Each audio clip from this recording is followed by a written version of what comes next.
우리가 매일 쓰는 물건, 먹는 음식, 우리 경제 전체가 사실 보이지 않는 길 위에서 움직이고 있거든요. 근데 만약에요, 그 길에 아주 치명적인 약점이 숨어 있다면 어떨까요? 오늘 이 시간에는요, 바로 이 세계 무역의 숨통을 쥐고 있는 동맥, 글로벌 병목 지점에 대해 한번 파헤쳐 보겠습니다. 자, 5개 전략적 자물쇠가 세계를 지배한다. 이 말 영국의 제키 피셔 제독이 한 말입니다.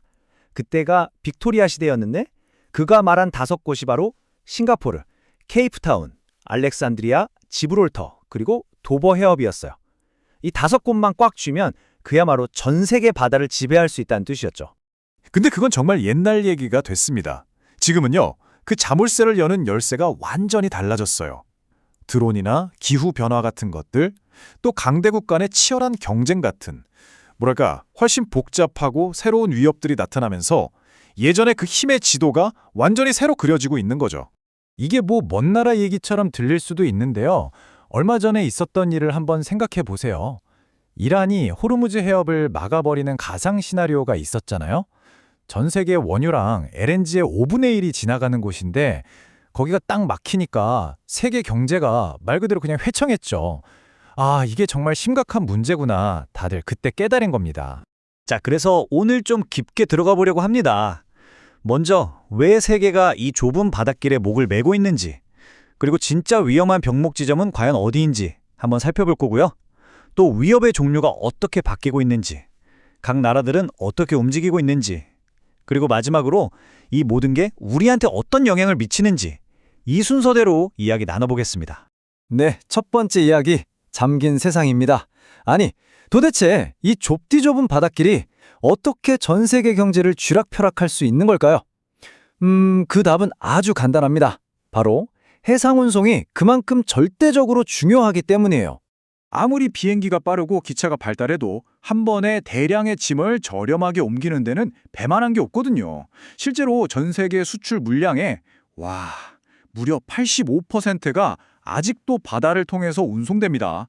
그러니까 바닷길이 막힌다는 건 그냥 세계 경제의 심장이 멎는 거나 마찬가지인 거죠. 자, 그런데요. 여기서부터가 진짜 중요한 얘기입니다.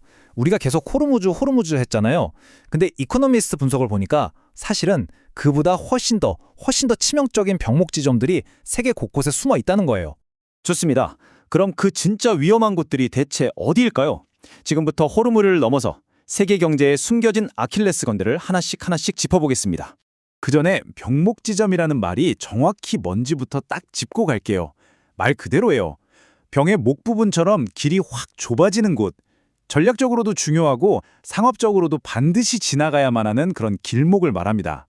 당연히 여기가 막히면 그냥 모든 게 올스톱되는 거죠. 자, 그 첫 번째 주인공, 바로 말라카 해협입니다. 동아시아랑 중동, 유럽을 잇는 정말 중요한 길목이죠. 우리가 흔히 호르무즈를 떠올리지만 사실 말라카 해협이요, 지나다니는 석유 양이나 전체 배의 숫자로 보면 호르무즈보다 훨씬 많습니다. 그냥 세계에서 제일 붐비는 바다 위의 고속도로라고 생각하시면 돼요. 근데 이렇게 중요한 곳인데 문제가 많아요. 일단 해적들이 들끓고요. 길이 좁고 얕아서 사고 위험도 큽니다. 그리고 무엇보다 이게 중국한테는 거의 생명줄이거든요. 석유 수입의 80%가 여기를 지나가는데 만약에 미국이랑 사이가 틀어져서 여기가 막힌다? 이게 바로 중국이 늘 걱정하는 말라카 딜레마입니다. 다음으로 가볼까요? 아마 요즘 전 세계에서 가장 뜨거운 바다일 겁니다. 바로 대만 해협이죠. 만약에 여기서 무슨 일이 터진다? 이건 그냥 군사 문제를 넘어서는 겁니다.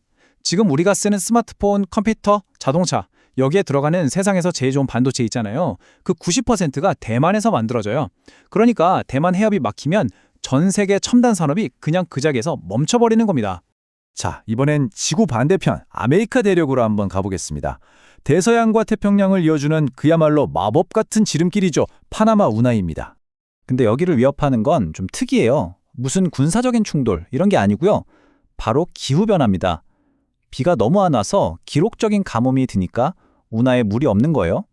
그래서 하루에 지나갈 수 있는 배의 숫자를 확 줄여버렸습니다. 이게 그냥 배 몇 척 좀 늦는 수준의 문제가 아니고요. 미국 동부로 가는 물류 전체를 마비시키는 완전히 새로운 종류의 위협인 거죠. 게다가 이 운하 운영권을 두고 미국이랑 중국이 보이지 않는 힘겨루기까지 하고 있어서 상황은 더 복잡해지고 있습니다. 자, 여기까지 보니까 어떠세요? 병목지점을 위협하는 게 얼마나 다양해졌는지 감이 좀 오시죠? 이제는 그냥 옛날처럼 군함 보내서 받아맞고 이런 시대가 아니라는 겁니다. 이걸 보면 딱 정리가 되죠. 옛날 스파르타가 아테네를 막았던 그런 해군 봉수에서 시작해서 20세기 세계대전에선 잠수함이 무서웠고 2000년대 들어서는 소말리아 해적이 골칫거리였죠. 근데 지금은 예멘 후티 반군이 쏘는 드론, 파나마 운하의 가뭄, 그리고 미중 패권 경쟁까지 위협의 성격 자체가 완전히 바뀌어버렸습니다. 그럼 각 나라들이 이런 위협에 그냥 가만히 앉아서 당하고만 있을까요? 천만에요. 지금 이 순간에도 물밑에서는 자기 나라의 공급망을 지키려고 아주 치열한, 뭐랄까, 체스 게임 같은 게 벌어지고 있습니다. 특히 중국을 보면 정말 필사적이에요. 그 말라카 딜레마를 어떻게든 풀어보려고 할 수 있는 건 다 하고 있습니다. 일단은 해군 규모를 미국보다 더 크게 키우고 있고요. 바다가 막힐까봐 아예 육지로 가는 파이프라인이랑 철도를 깔고 있죠. 심지어 아프리카 지부티에는 해외 군사기지까지 만들고 남중국해 인공섬들을 요새로 만들어서 아예 그 길목 자체를 자기들 통제하에 두려고 하고 있습니다. 자, 그래서 이 모든 거대하고 복잡한 지정학 게임이 우리랑 무슨 상관이냐고요? 바로 이겁니다. 이게 결국엔 우리 집 앞, 우리 지갑에 직접적인 영향을 미친다는 거죠. 블룸버그에서 분석한 게 있는데요. 만약에 대만 해협이 막히면 우리나라 GDP가 무려 23%가 줄어들 수 있대요. 마이너스 23%요. 이건 그냥 충격적인 수준이죠. 우리 경제 자체가 이 바닷길에 목숨을 걸고 있다는 뜻입니다. 자, 오늘 이야기 한번 정리해 볼까요? 첫째, 세계 무역은 여전히 손에 꼽는 몇몇 취약한 길목에 의존하고 있다는 것. 둘째, 위협의 종류가 해군에서 드론, 기후변화, 강대국 경쟁으로 아주 복잡해졌다는 것. 셋째, 그래서 각 나라들은 이 길목을 피하거나 아예 장악하기 위해 필사적으로 움직이고 있다는 겁니다. 결론적으로 우리가 그동안 당연하게 누려왔던 항행의 자유라는 시대가 어쩌면 서서히 끝나가고 있는지도 모릅니다. 세계화를 가능하게 했던 이 바닷길, 이 세계의 동맥이 점점 딱딱하게 굳어가고 있습니다. 과연 이 동맥이 막히기 시작할 때 우리가 알고 있던 자유무역, 그리고 이 글로벌 경제는 과연 살아남을 수 있을까요? 우리 모두가 한 번쯤 깊이 생각해 봐야 할 질문입니다.